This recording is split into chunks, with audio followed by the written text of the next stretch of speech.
बलात्कार बार बार बन गया है कारोबार, पता नहीं कब कौन शिकार, डर सबके सर पे सवार के लिए क्या करेगी सरकार, खुद बनो ना जिम्मेदार, साथ लड़ेंगे ना मानेंगे हार, बुरी सोच को देंगे मार। अभी मेरी एज 19 है, तो मैंने अब सेकंड बुक लिखी pedagogical thoughts made facts.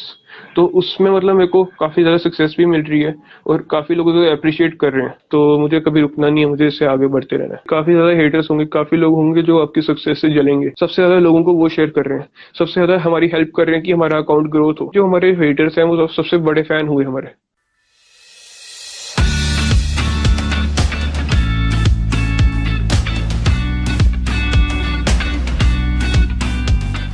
Welcome to this Insta Live session. Thank you. Thank you so much for joining us. Thank you so much for providing the platform. Okay. Sir, जैसे कि मैंने अभी अपने viewers को भी यही बात बताई कि काफी यंग एज में आपने बुक्स जो है वो लिखी हैं और पब्लिश भी की हैं उन्हें, तो काफी लोगों के लिए आप इंस्पिरेशन बन गए हैं। सो मैं यही पूछना चाहूंगी कि आपको कब रियलाइज हुआ कि राइटिंग मतलब आपने करनी है, राइटिंग की तरफ आपने जाना है? मतलब जब मैं बचपन से लिखता जा रहा था, तो मैंने कभी ये नहीं सोचा कि मतलब मैं कभी राइटिंग करूंगा। मतलब मैं ऐसे ही मतलब थोड़ा बहुत जैसे कोई स्कूल में कंपटीशन होता था, कभी मतलब कहीं पे भी मतलब कोई कॉन्टेस्ट होता था, मैंने कभी मतलब ऐसा नहीं किया कि मैं छोटा सा कॉन्टेस्ट है, इसमें मेरे को करने से क्या मिलेगा, मुझे एक सर्टिफिकेट मिलेगा अगर मैं जीतूंगा, या फिर मेरे को कोई बस मेडल मिलेगा। मैंने प्राइज को कभी नहीं देखा, मैंने ये देखा कि मेरे को बस अटेम्प्ट करना है। अगर मैं अटेम्प्ट करूंगा मेरे को उससे एक्सपीरियंस मिलेगा, मुझे कुछ नया सीखने को मिलेगा। तो ऐसे ही मतलब मैं हर एक चीज में पार्टिसिपेट करता था। सिंगिंग कंपटीशन हो, slogan writing competition, drawing competition, painting, everything, मतलब कुछ भी हो, मतलब मैं इसमें पार्टिसिपेट करता ही करता था। तो उससे क्या हुआ, मेरी स्किल्स इंप्रूव हुई, मेरा एक्सपीरियंस बढ़ा। तो मतलब ऐसा क्या हुआ कि मतलब मैं लिखता गया राइटिंग्स। तो एक बार मैंने एक अपनी पोएम लिखी, नथिंग मच फॉर माइनर्स, जो मैंने टीनेजर्स के ऊपर लिखी थी। मतलब टीनेजर्स के लिए क्या क्या होता है, क्या क्या उनकी प्रॉब्लम्स होती है।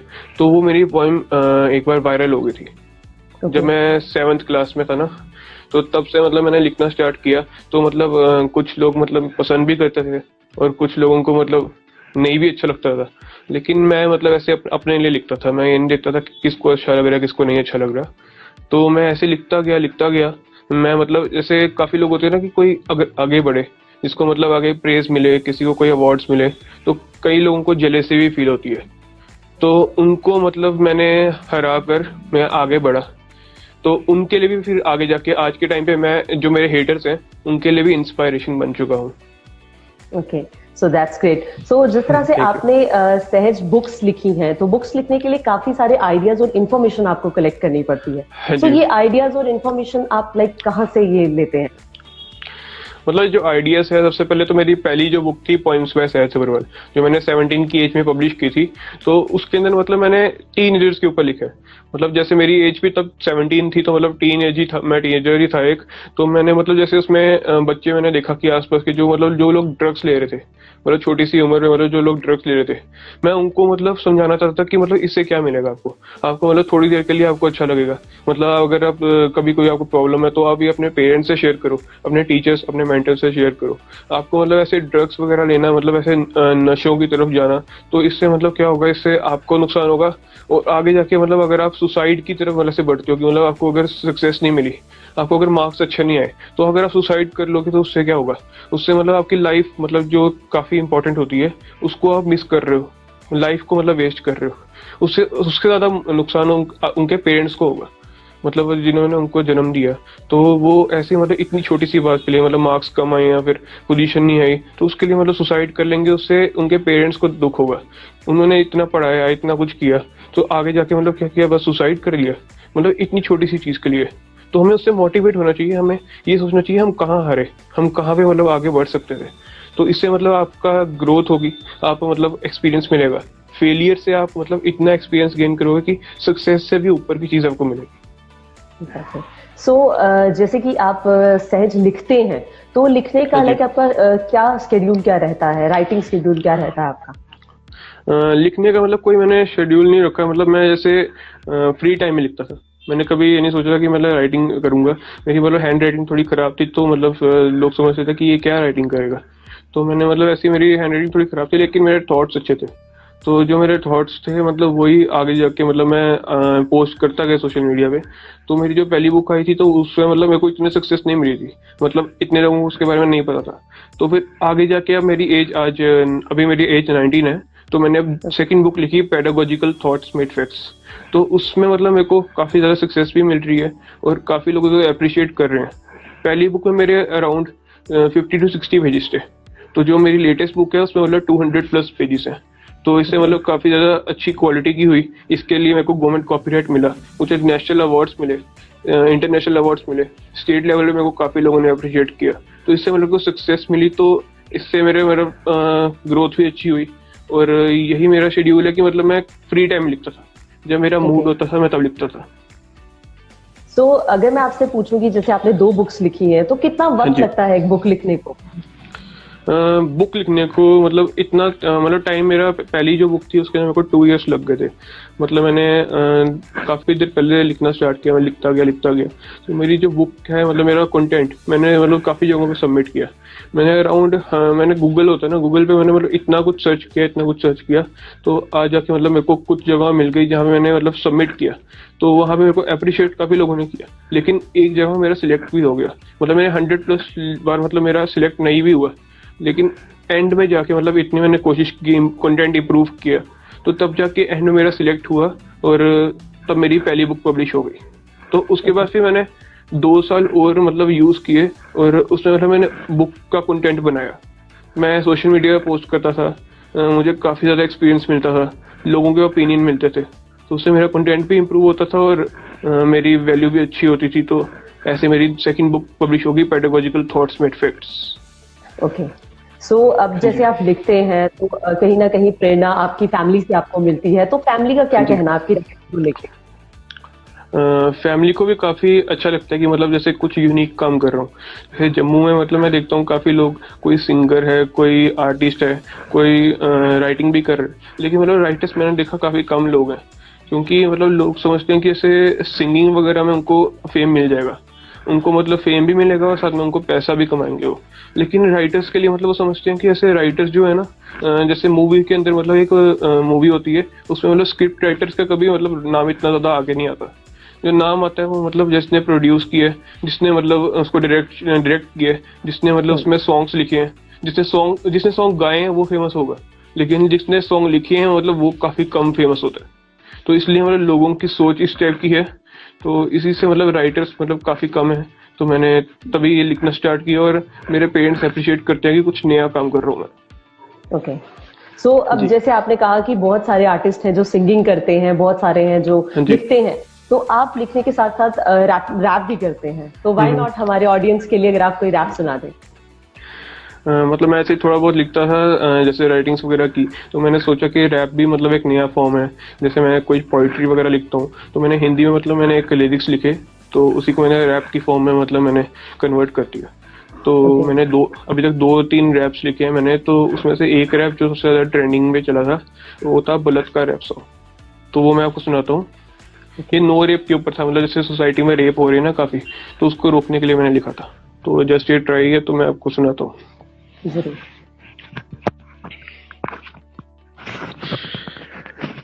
बलात्कार बार बार बन गया है कारोबार, पता नहीं कब कौन शिकार, डर सबके सर पे सवार के लिए क्या करेगी सरकार, खुद बनो ना जिम्मेदार, साथ लड़ेंगे ना मानेंगे हार, बुरी सोच को देंगे मार, मानवता को मार, तड़पती लाश को जलाया, बुरे काम करके पूरे देश को रुलाया, जनता की सोई हुई इंसानियत को फिर से जगाया, क्या पाया अपच टाइम मोमबत्ती ही जलाया, जो गवाया उसे खोकर भी ज्ञान न कमाया, क्या पढ़ाया लिखा है जो ढंग से जीना न सिखाया, कि दूसरों की बहन को देखकर इनका दिमाग भटकता है, जब खुद की बहन को देखे कोई तो दिल बहुत जलता है, झूठ है कि महिलाओं के मुकाबले मर्दों में है ज्यादा दम, जिनकी हवस नहीं थमती देते सबको गहरे जख्म, जात पातों का सब खाका, जब इंसानियत नामक शब्द हो गया है राख, भेदभाव को मानते अपना धर्म, कुकर्म मुद्दा गरम, देशभक्ति के नाम पे शर्म, वो भी तो महिला जिसने तुम्हें अपनी गोद में सुलाया, जिस माँ ने प्यार से पालकर दूध है पिलाया, बचपन में तुमने झूठा दिलासा दिखाया, बड़े होकर ऐसे मुंह काला कर शर्म से झुकाया, ऐसे बुरे काम करने से पहले सिर्फ एक बार दिल से माँ बाप का ध्यान कर लेना, शायद ये भटका हुआ दिमाग दिल की मान इंसानियत की राह चाहे एहसान कर देना। By Sahaj Agarwal. Thank you. Very nice, amazing Sahib. So Sahaj, इसके साथ जैसे आप बहुत सारे कोट्स भी लिखते हैं, आप इंस्टाग्राम पे कोट्स पोस्ट करते हैं, सो मैं अगर कि सहज का फेवरेट कोट कौन सा है अपना? मतलब मैंने काफी कोट्स वगैरह मतलब ऐसे लिखना स्टार्ट किए हैं, तो मेरा फेवरेट कोट मैं आपको बताता हूँ एक, वो मैंने सेकंड बुक में मेरी पब्लिश भी हुआ है। ओके। तो मैं आपको वो बताता हूँ, मेरा जो सेकंड कोट था, ये मेरी बुक है जो मेरी अभी पब्लिश हुई है latest, pedagogical thoughts made facts. तो मैं आपको इसमें से रीड करके बताता हूँ। I carry my past as an inspiration to provide diligent motivation. इस कोट का मीनिंग ये है कि मतलब जैसे पास्ट में मतलब मैंने काफ़ी कुछ देखा है, मतलब काफ़ी स्ट्रगल किया है और काफ़ी ज़्यादा मतलब प्रॉब्लम्स देखी है। जैसे एक कोई आगे बढ़ता है तो उसको मतलब नीचे गिराने के लिए काफ़ी लोग कुछ करते हैं, तो उसको मतलब इन सब से लड़कर मतलब जब बंदा यहाँ तक पहुँचता है कि उसका इंटरव्यू लेने लायक वो बंदा बन जाता है, तो मतलब इसको कहते हैं सक्सेस। तो ये मतलब यंग एज में होते तो और अच्छी बात है। ऐसे मतलब बड़े होकर भी अगर मैं कोई बुक लिखता तो उसकी इतनी वैल्यू नहीं होती। जब मैंने 17 की एज में लिखी और एक 19 की एज में लिखी, तो मतलब इससे मेरी वैल्यू बढ़ी। तो इससे मेरे को मतलब अभी मैंने और भी उम्र है तो मैं इसमें काफ़ी कुछ और कर सकता हूँ, तो मुझे कभी रुकना नहीं है, मुझे इससे आगे बढ़ते रहना है। Thank you. Okay, that's great. So अगर मैं आपसे पूछूं कि लाइक अब आप लिखते हैं तो जाहिर सी बात है कि आपके ऑथर हैं जो आप जिनसे आप इंस्पिरेशन लेते होंगे, तो आपके फेवरेट ऑथर कौन है? मतलब मैं सच बताऊं तो मेरा कोई मतलब फेवरेट ऑथर नहीं है। मतलब मैं जैसे जो लोकल है ना लोग, जो मतलब लोकल राइटर्स हैं, लोकल आर्टिस्ट हैं, मतलब जो लोकल मतलब जो हमारी सोसाइटी में जो मतलब मेरे को पसंद आ रहे हैं, मतलब मेरे को उनका कंटेंट पसंद आता है ज़्यादा। क्योंकि जो मतलब जो इस्टेब्लिश्ड आर्टिस्ट है मतलब उनको मतलब इतना ग्रोथ देने से कुछ नहीं होगा। मतलब जो लोग फेमस होते हैं ना, मतलब जो मीडिया वाले हैं, जो भी मतलब होंगे मतलब पर्सनैलिटीज, वो उन्हीं को अप्रिशिएट करेंगे, उन्हीं का कंटेंट देखेंगे। लेकिन जो लोकल आर्टिस्ट है जिससे मतलब लोग जो वो बंदा फेमस होकर मतलब यहाँ तक पहुंचा, उसकी क्वालिटी इतनी अच्छी हुई कि वो यहाँ तक पहुंचा, तो मतलब मैं लोकल आर्टिस्ट को ज्यादा प्रमोट करता हूँ, vocal for local. That's nice. So Thank you. अभी काफी सारा यूथ है जो आपको देख रहा है, सो उन सबके लिए आपका कोई मैसेज? मैं वैसे ये कहना चाहूंगा कि मतलब हमें रुकना नहीं है, क्योंकि काफ़ी ज़्यादा हेटर्स होंगे, काफ़ी लोग होंगे जो आपकी सक्सेस से जलेंगे। मतलब आप आगे बढ़ोगे तो वो आपसे जलेंगे। मतलब जैसे आप हेटर्स की एग्जांपल ले लो, अगर मतलब जैसे अपने कुछ मतलब जैसे इंस्टाग्राम पे देखते हैं कि अगर हम कुछ पोस्ट करते हैं तो सबसे ज़्यादा पहले हमारे जो हेटर्स हैं वो देखेंगे कि इसने कुछ डाला है, चाहे वो अच्छा लगे या बुरा लगे, वो सबसे पहले उसको डिसलाइक करेंगे। वो सबसे पहले उसको अपने और हेटर्स को शेयर करेंगे कि इसको डिसलाइक करो और साथ में इसका मतलब गलत मतलब कमेंट्स करो, इसमें स्पैम करो, कुछ भी मतलब गलत मतलब चीज़ें लिखो इसमें। तो इस टाइप से मतलब क्या होगा कि आपकी एंगेजमेंट बढ़ेगी, आपकी रीच और अच्छी बढ़ेगी, तो उससे मतलब हमें फ़ायदा मिलेगा। तो सबसे पहले वो हमारा देख रहे हैं, सबसे ज़्यादा लोगों को वो शेयर कर रहे हैं, सबसे ज़्यादा हमारी हेल्प कर रहे हैं कि हमारा अकाउंट ग्रोथ हो, जिससे हमारे अकाउंट ग्रोथ हो। तो इससे क्या मतलब होता है कि जो हमारे हेटर्स हैं वो सबसे बड़े फ़ैन हुए हमारे, वो सबसे ज़्यादा मतलब हमें चाहते हैं। वो तो चाहते हैं कि हमारा बुरा हो, लेकिन भगवान चाहता है कि हम मेहनत कर रहे हैं तो हमारा अच्छा हो। अच्छा, exactly, that's great. So thank you so much for joining us. आपने बहुत अच्छी अपनी जर्नी बताई thank you so writing. Much. Thank you so much. Thank you so much.